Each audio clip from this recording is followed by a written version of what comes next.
বন্ধু, একটা প্রশ্ন করি। যদি আজ তুমি হাল ছেড়ে দাও, 5 বছর পরে আয়নার সামনে দাঁড়িয়ে তুমি কি নিজের চোখের দিকে তাকাতে পারবে? তুমি কি বলতে পারবে, আমি আমার স্বপ্নের জন্য শেষ পর্যন্ত লড়াই করেছি? নাকি মাথা নিচু করে বলতে হবে, আমি চেষ্টা করেছিলাম কিন্তু মাঝপথে থেমে গিয়েছিলাম?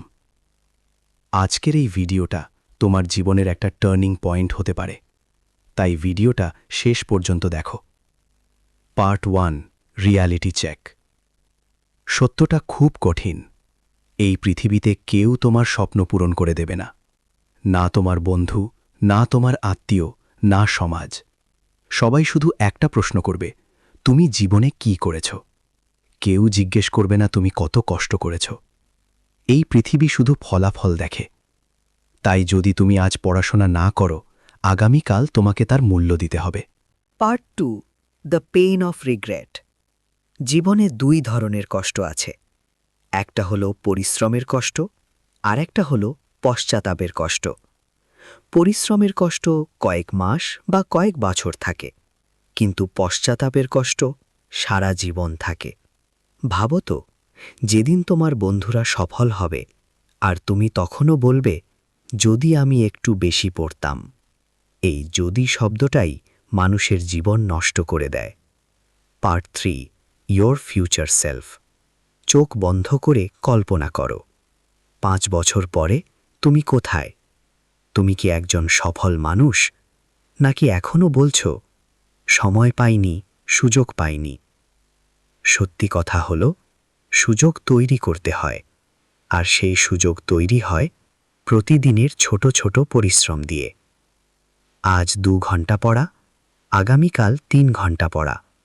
এই ছোট ছোট অভ্যাসই একদিন বড় সফলতা তৈরি করে। Part 4, the power of discipline.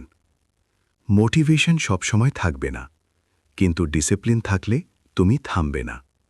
অনেক মানুষ আছে যারা মোটিভেশনাল ভিডিও দেখে, কিন্তু পরের দিন আবার অলস হয়ে যায়, কারণ তাদের কাছে শৃঙ্খলা নেই। মনে রাখো, সফল মানুষরা সবসময় মোটিভেটেড থাকে না, কিন্তু তারা সবসময় ডিসিপ্লিন থাকে।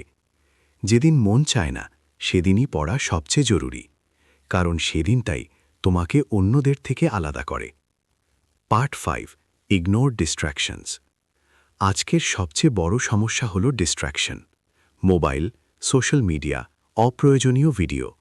এই জিনিসগুলো তোমার সময় চুরি করছে।